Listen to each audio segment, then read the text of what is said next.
अब तो नहीं है। अब नहीं होगी शादी? नहीं जनवरी में शादी थी? जी,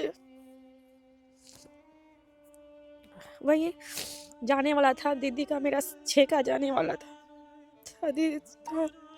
क्योंकि अब मीडिया पे आने की वजह से वो लोग बोला कि ये लोग का घर ही नहीं है, इसी वजह से शादी उसकी टूट गई। अभी इन आंसू को कौन पोंछेगा? बहुत ज़्यादा रिक्वेस्ट किए लेकिन वो हमारी बातों को नहीं सुने। वो बोले कि हाई कोर्ट से आदेश आया है तो हमें ये यहाँ से हटाने के लिए आप लोगों को यहाँ से कुछ नहीं, नोटिस तक भी नहीं आया था। अचानक से यहाँ आया बुलडोजर आकर हमारे घर को तोड़ दिए, हमें घर से बाहर सब निकाल दिए और ज़बरदस्ती प्रशासन हाथ पकड़े हुए थे।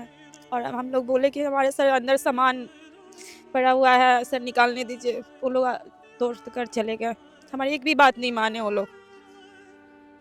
हम बोले थे कि जो मेरे पिताजी घर बनाए थे वो तो घर तो पहले ही टूट चुका है, और हमारे जो भाई सब अपने मेहनत कमाई से जो बनाया है, सर शादी का दिन है, हमारी सिस्टर का शादी है, सर रहने दीजिए। कहाँ शादी वादी होगा हमारी सिस्टर का? तो वो लोग बात तक नहीं माने और बुलडोजर चला दिए। कब है आपकी सिस्टर की शादी? यही जनवरी तक में ही थी। जनवरी में थी। अब पिताजी करते थे, क्या वो करते हैं? अपने देश की सेवा करते थे, वो भी पुलिस थे, तो अब रिटायरमेंट हो गया है। तो रिटायरमेंट तो हो गया, तो अब तो कुछ उनको नहीं आता होता है, मतलब जो भी था जितना रिटायर का पैसा इस घर बनाए थे तो टूट ही चुका, तो अब कहाँ कुछ रहा। और वही हमारे भाई लोग कुछ काम वाम करते हैं तो वही पैसा आता होता है, तो थोड़ा बहुत चलता है घर। हाँ भैया, चिराग भैया मेरी तकलीफ़ों को समझिए, बस आपसे यही रिक्वेस्ट करें, क्योंकि अब मेरे पिताजी बहुत बुरे हालत में हैं, अब उनसे घर तक नहीं बन सकता, और हमारे दोनों भाई जो हैं कुछ नहीं करते हैं।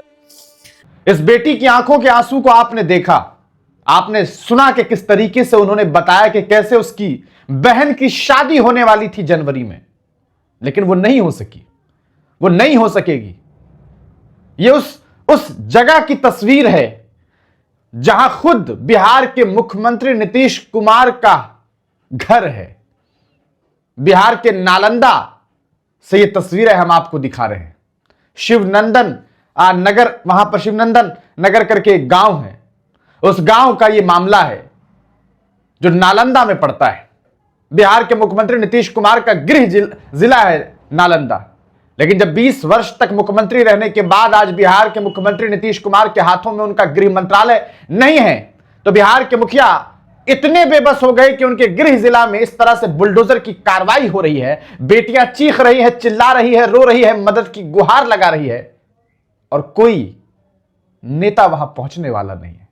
कहां गए चिराग पासवान, जो पासवानों की राजनीति करने की बात करते हैं, जो कहीं ना कहीं एक तबके की राजनीति करते हैं? यह अलग बात के कहने को तो हर नेता कहता है कि हमारे सब है, लेकिन कौन नहीं जानता कि बिहार में नेता नगरी किस लिहाज से चलती है, किस तरह से जातीय व्यवस्था बिहार के नेताओं के लिए जरूरी है। क्या कुछ बातें हुई है, हम आगे आपको पूरा वीडियो दिखाना चाहते हैं। आप देखिए, यह बिहार के नालंदा मुख्यमंत्री के गृह जिला की बात है, जहां बुलडोजर ने कई घरों को नस्तो नाबूद कर दिया है और 150 के आसपास घरों पर बुलडोजर की कार्रवाई होने वाली है। जी हां, किस तरीके से आप इस पूरे प्रकरण को देखते हैं, पहले इस वीडियो को देखिए। हम यही कहेंगे, चिराग भैया जहाँ कहीं भी होंगे, हमारी बातों को अगर सुनते होंगे तो वहाँ हमारे घर की स्थिति को आकर देखें और वो हमें मुआवजा दिलवाए, क्योंकि हमारा घर जैसे था वैसे ही।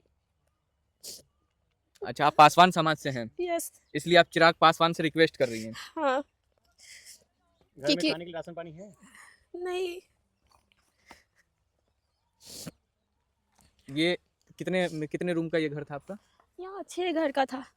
6 घर था इसमें, 6 रूम था जी, जो कि अब 2 ही रूम बचा है। उसमें वो 2 रूम बचा है बस वो 2 रूम में हम लोग कैसे माँ बहन भाई बहन कैसे रह सकते हैं? वो भी कब गिर जाएगा घर, पूरा घर तो टूटा हुआ है, छत कैसे हम लोग रहेंगे? कब हम लोग को डर लग रहा था, घर में रात भर हम लोग सो नहीं पाते हैं, वही छत को देखते रहते हैं कि कब कैसे क्या, दिन तक नहीं लगता है हम लोग को, रात में डर डर कर सोते हैं। जो जमीन है आप लोगों की, हाँ, ये तो हम मानते हैं सरकार की ज़मीन है और सरकार चाहेंगे जब भी ले सकते हैं। हम ऐसा नहीं कह रहे हैं कि हम मतलब कि सरकार की ज़मीन में आकर यहाँ रहेंगे, लेकिन वो हमें भी मुआवजा दें, कहीं घर हम लोग को बना कर दें, कहीं रहने के लिए दें, लेकिन इसी आउटग्राउंड में एरिया में ही दें, क्योंकि हमारी लाइफ ख़राब हो जाएगी, क्योंकि यहाँ का सारा चीज़ डॉक्यूमेंट्स वगैरह सब चीज़ है यहाँ का, तो हम लोग यहाँ से कैसे जा सकते हैं। अब भी हम लोग का जब घर नहीं थी, जिस टाइम हम लोग का मिट्टी का घर था, उस समय तो सरकार कहाँ थी। अब ऐसा अच्छा सा आशियाना हम लोग बना लिए हैं, तब सरकार को नज़र में आ गया है कि घर से यहाँ से बेघर किया जाएगा। सरकार तो बोलते हैं बेटी बचाओ बेटी पढ़ाओ, तो सरकार को तो ये नहीं दिख रहा है कि बेटी लोग किस हालत में ऐसे रह रही है। बेटी रो रही है, बेटी रो रही है कि बेटी का घर टूट रहा है, ये नहीं दिखाई दे रहा है।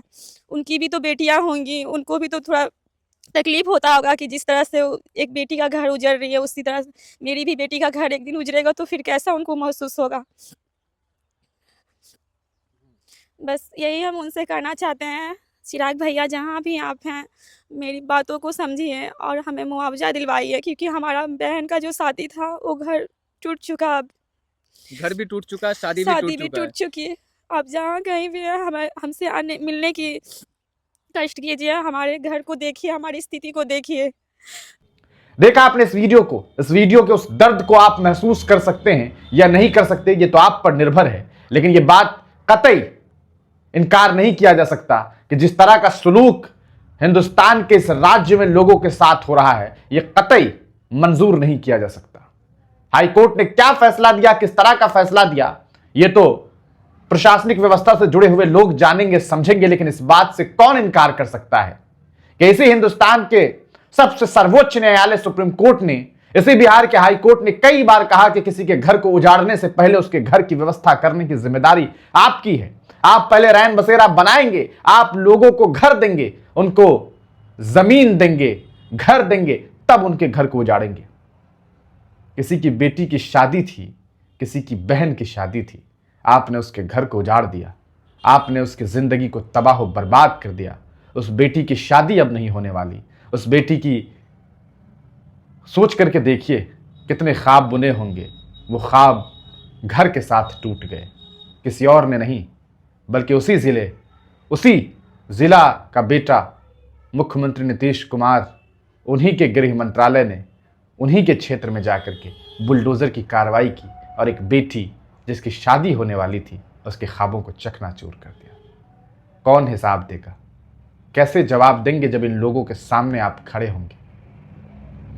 महिलाओं को 10-10 हज़ार रुपये दे दिए गए रोजगार के लिए, घर उजाड़ दिया गया बुलडोज़र चला करके। सोच करके देखिए बिहार की स्थिति किस तरफ जा रही है। आज लोग ये कह रहे हैं, प्रशासनिक व्यवस्था से जुड़े हुए लोग भी कह रहे हैं कि बुलडोज़र चलाने का मतलब ये नहीं होता कि आप बगैर किसी के रहने सहने का इंतज़ाम किए उनके घरों पर बुलडोज़र की कार्रवाई कर दें। जैसा कि इन बेटियों को आपने सुना, उन्होंने साफ तौर पर कहा कि कैसे उनके घर पर बुलडोज़र की कार्रवाई हुई, न कोई सूचना दिया गया, न कोई वक्त दिया गया। कौन जिम्मेदार, किसकी जिम्मेदारी होगी? कमेंट सेक्शन में अपनी राय ज़रूर लिखिएगा।